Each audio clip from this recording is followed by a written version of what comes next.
How's it going, guys? My name is Zach with the Movie Castle, and today we're going to be talking about Volume 1 of Little Monsters. This is a comic written by Jeff Lemire with art by Dustin Nguyen. This is the creative team that gave us Descender, a really fun sci-fi comic, and also Robin and Batman, a clever take on Robin's first couple years on the job. And I thought both those projects were really good.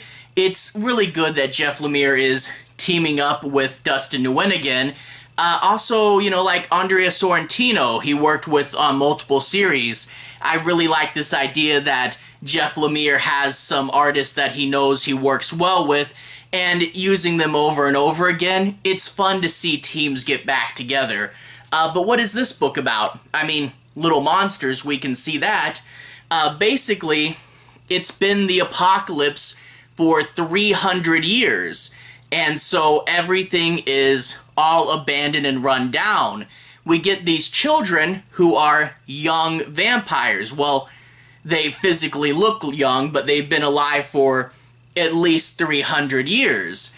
There's the vampire elders who left them in this one city and said, "Don't ever leave the city. It's safe here. We're gonna go away and we'll come back." Of course, cut to 300 years later, that never happened. So the kids have been playing in the city, doing whatever, messing around, playing games. Nothing's really changed until one day the forbidden fruit enters. Basically, one of the rules the kids had was never drink human blood. Well, 300 years have passed, and there's an injured man in their city. Some of them are going to be tempted, and when they do drink, they find it's too good. And then we get the factions. The kids that drink the blood, the kids that don't, and the humans, which are now the target of the new blood drinkers. And it's this case of a forever, a perpetual eternity, coming to what might be its head because of greed. So it's an interesting group of characters, an interesting sort of metaphor for the Garden of Eden. And, each one of these kids has its own personality, and it really is something you get really invested in the characters and wanting to know what's going to happen. One of those that when issue 1 is over, I'm like, well, I hope issue 2 comes out because I really want to know what happens next. So definitely wanting to read the next one of these. And of course, really good art as well. Dustin Nguyen does a lot of watercolors for Descender, and we can see that on the front. But for this, it's a little different. It's black and white with limited color. Of course, that will be like blood, right? But also, with the limited color, there's a few other things, like one of them draws with crayons, and then the crayon drawings will be in color. So it's an interesting, limited black and white, which I thought was cool as well. Overall, a really fun book with a really fun concept. Definitely recommend it. If you guys want to see me talk more about this book, I'm going to switch to the close-up camera. I'll show you guys a little bit more story, a little bit more art. Not going to do any major spoilers, but if you want a closer look, we can see just a little bit of it. Anyway, without further ado, to the close-up camera. Alright, here we are inside the castle taking a closer look at Little Monsters, Volume 1. Right off the bat, I gotta say I really love this cover. It gets the points across. Vampires, kids, a good cast of characters splash, broken down city, mountain that ends in the moon. It's pretty cool and shows off the really excellent art of this book. Little Monsters, Volume 1 on the spine. Flip it to the back. They are the last children on Earth, and they also happen to be vampires, and you get one of them eating the rat. And then we get at the bottom, $16.99 US, a pretty fair price, especially when you consider it collects issues 1 through 6. So many indie comics, and even some bigger ones, are pushing for 4, maybe 5 issue plot arcs, but to get a nice full book with all 6 issues in here, I really do like the good old 6-issue plot arc. And of course, Image logo in blood red. Anyway, after that, we get the credits page, and you get the children there. Post-apocalyptic city. As it fades to black, the credits fade in. Jeff Lemire is the writer. Dustin Nguyen is the artist and cover. Jeff Lemire and Dustin Nguyen, they were the team that gave us Descender/Ascender, and I believe they also gave us Robin and Batman. They're a team that works together really well. Always good to see them working, and then plus with Dustin Nguyen doing a black and white comic is something new, so it's a new aspect to the art. Anyway, after that, let's go ahead and dive into the story. I'm not going to be doing any major spoilers, but I do want to show you guys some of the story and some of the art. But anyway, we open up with a narrator there, and the narrator is going to be saying things like, "These are the children, it's alone in the apocalypse, and time has stretched on for forever." And they talk about how time has gone on for forever. It's a world very much stuck in place, but this is the story of the beginning of the end. So a little bit of anticipation, wondering how that's all going to play out. Well, we get the kids. We get Romy here finding art supplies, and we won't get the payoff for that until later in the issue, but it is pretty cool. But you do get the visuals right off the bat. Deserted world, small child, what's going on here, and a fun blood red moon.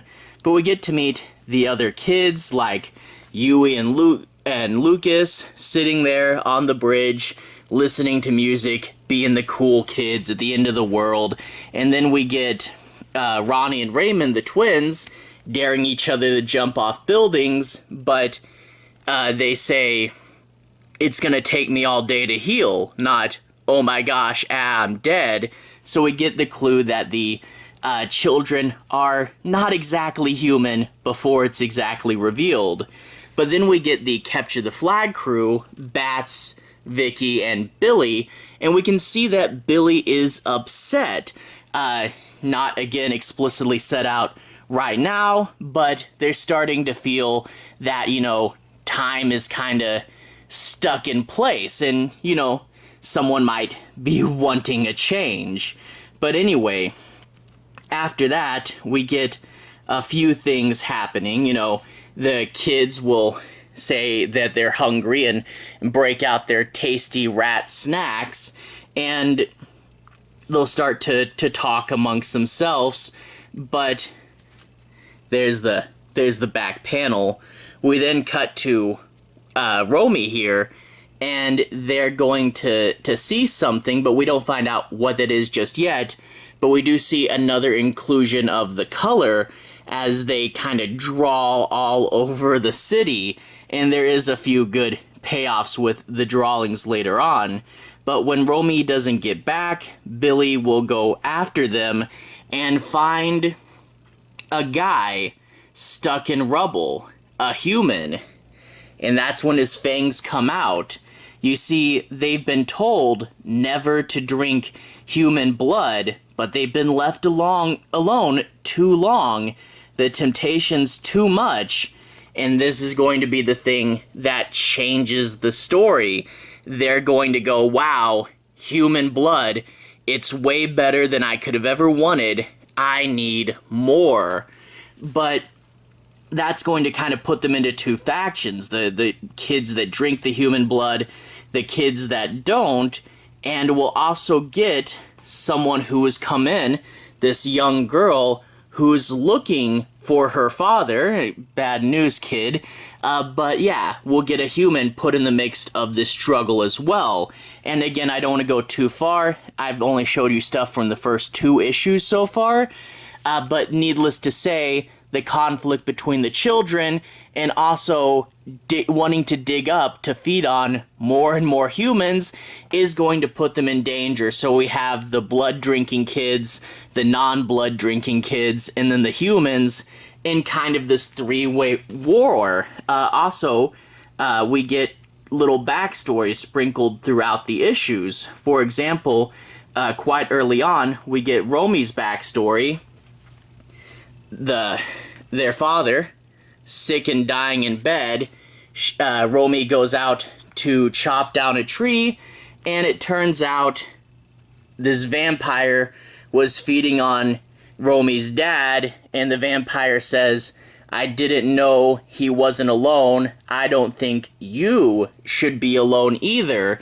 And I think that's the beginning of the elders sort of assembling this group of kids, and we'll see it repeated a few times. For example, we do get Billy's backstory, the second pandemic of 2029.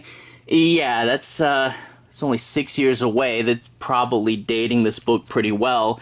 But Billy's mom dies, so now Billy's all alone, and we get to see him approached in the past as well by what's essentially the completed gang of characters there. So we get to see that Billy was kind of one of the last ones, and we do get backstories for most of the other characters in here as well. Overall, I think it's really an interesting world, and I do like that concept, little kid vampires staying kids forever. Each one really does have their own personality, and the idea of having the whole city all alone to yourself to run around in for like 300 years unsupervised by anyone. Are the elders ever going to come back? It's some cool stuff, and I definitely like it. Again, I couldn't show you too far into the book for spoilers, but we do get some pretty heavy conflict, and I really do want to read issue 2 as soon as it comes out, or volume 2 rather. Anyway, definitely would recommend this one. Anyway, have a good day. I'll see you guys again very, very soon. Relevant playlist on the bottom. That should be my Image Comics playlist, where you can see my review of Descender Volume 1, which is the same creative team, and a few other Image books as well. Anyway, have a good day. I'll see you guys again very, very soon. Relevant playlist on the bottom. Have a good day now.